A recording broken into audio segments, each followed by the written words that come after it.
Hello, welcome to my channel. My name is Nicole and I typically like to do fashion DIYs, but as you can tell from the setting of where I am not doing a fashion DIY today. I am at my parents' place. This is my dad's workshop.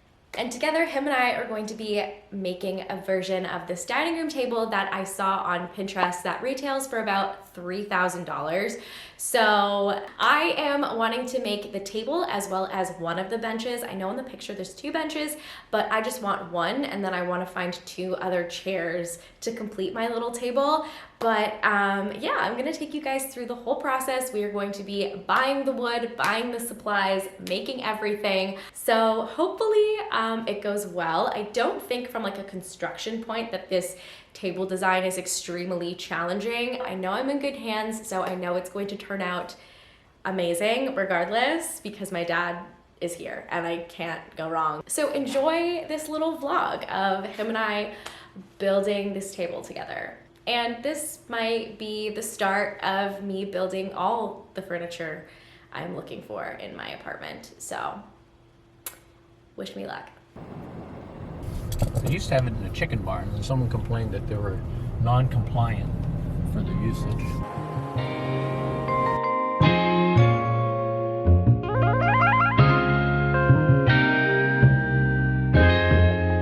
Ryan Little.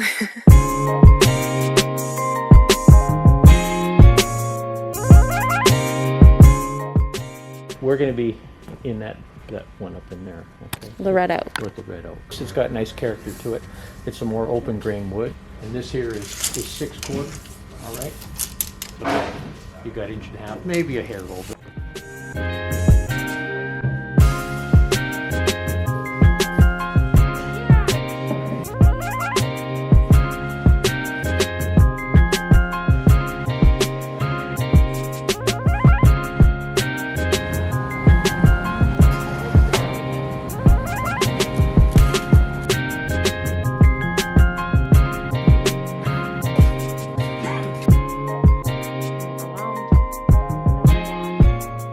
Go put that on the scale. What do we got? We're at 2 pounds. 2 pounds? Okay, before I even start, I don't think I've really ever appreciated my dad's workspace as much as I do as an adult looking at this. This is like, my dad has a really great setup. Take a look. Ryan Little.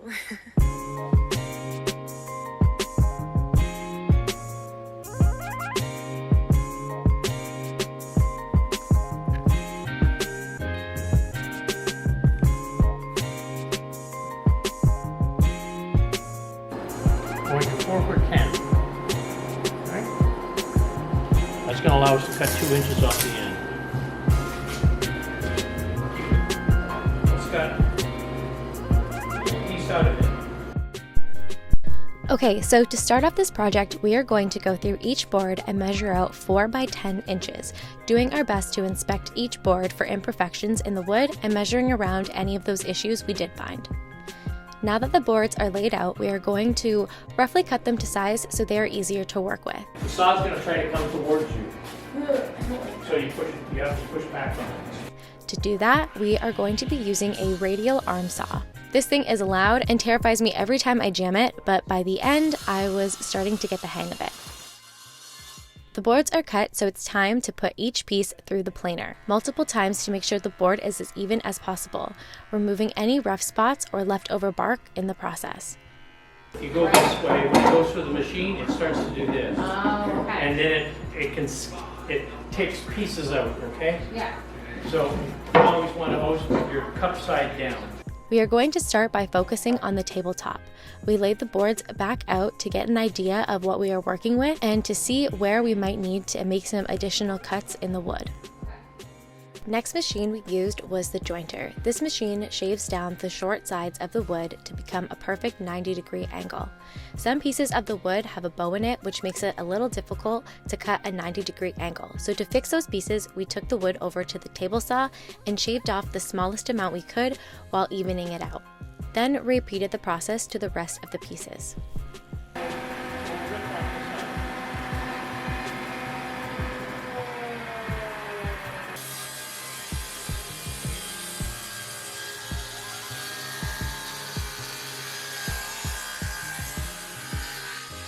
Once everything was jointed, we laid the pieces back onto the workhorse and measured out our length, starting with just one side on each board, and took it over to the miter saw to cut.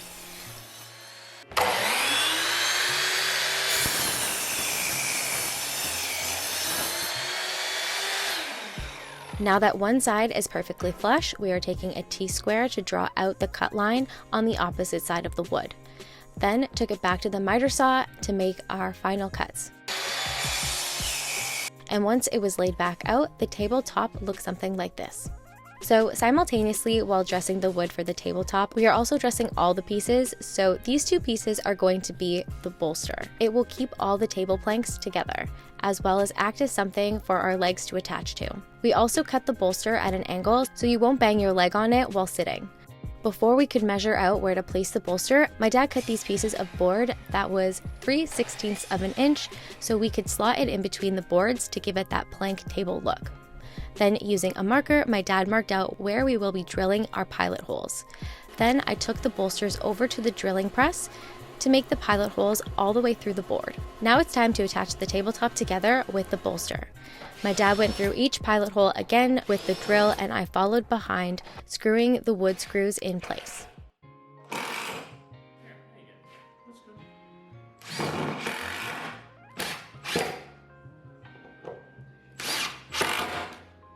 Okay, so putting the top on hold for now, we are going to work on the legs of the table, as well as the matching plank bench. So far, all the pieces are dressed, so now we need to figure out our cuts. Together, my dad and I laid the table legs onto the ground and figured out the angle of the legs. I wanted it to be wider at the bottom, so this is the shape we came up with. Using a T-square and a bevel, my dad measured out the angle we needed to cut, then moved it back to the miter saw to make my cuts. For the sides of the legs, we made the bevel cut going in the same direction, and for the top and bottom, I had to flip the angle so it was mirrored on the other side. Once one leg was done, I copied the cut lines to the other side and repeated the process. Once the table legs were done, we did the exact same process for the bench, but smaller, obviously. Now it's time to start the sanding process. There were a few different ways we sanded these pieces depending on the size and angle. For the bench, I used my little portable belt sander to give it a once-over. Then I clamped down the boards so I could work on the edges, as well as hand sand the sides and corners to break the edges. For the smaller pieces, I flipped my portable sander on its back and sanded the pieces this way. My favorite part was using this rubber bit to clean the sander. So satisfying. Then I would just go over all the edges to break them with sandpaper. Moving back to working on the tabletop, we disassembled it so we could sand down each piece. Since these pieces are larger, I am going to be using this long belt sander to do this. Sanding is a very long and repetitive process, so after that was finally done, we moved on to assembling both of the legs and the bench of the table. To assemble the legs, we clamped it into place on a work table and used a larger drill bit to make our first hole, followed by a skinnier drill bit inside the big hole. This will be where our screws go. Then used a drill to drill in the screws. I did the same process to the legs of the table as well. To plug the holes we just made in the legs, we used a drill press to create wooden plugs. I put a little bit of glue onto the plugs before putting them into place and gently hammered them to make sure they were in more, then wiped away all the excess glue. Once the glue was dry, I chiseled the pieces so everything was flush. So the stain that I chose is called English Chestnut, and we applied 2 coats to every piece before leaving it to dry for 24 hours.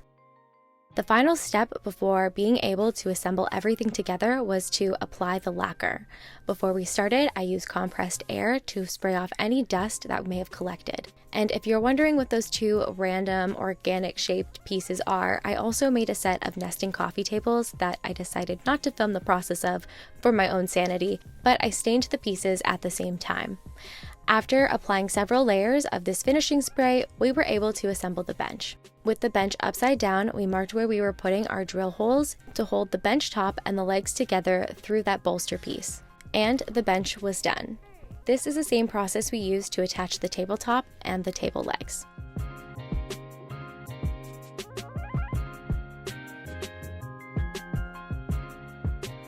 Okay, so since we constructed the table at my parents' place and I live in downtown Toronto, we didn't fully assemble the table until we got into the city. And unfortunately, I completely forgot to film the process of us attaching the legs to the tabletop. But as I mentioned, it is the same process of what we did to the bench.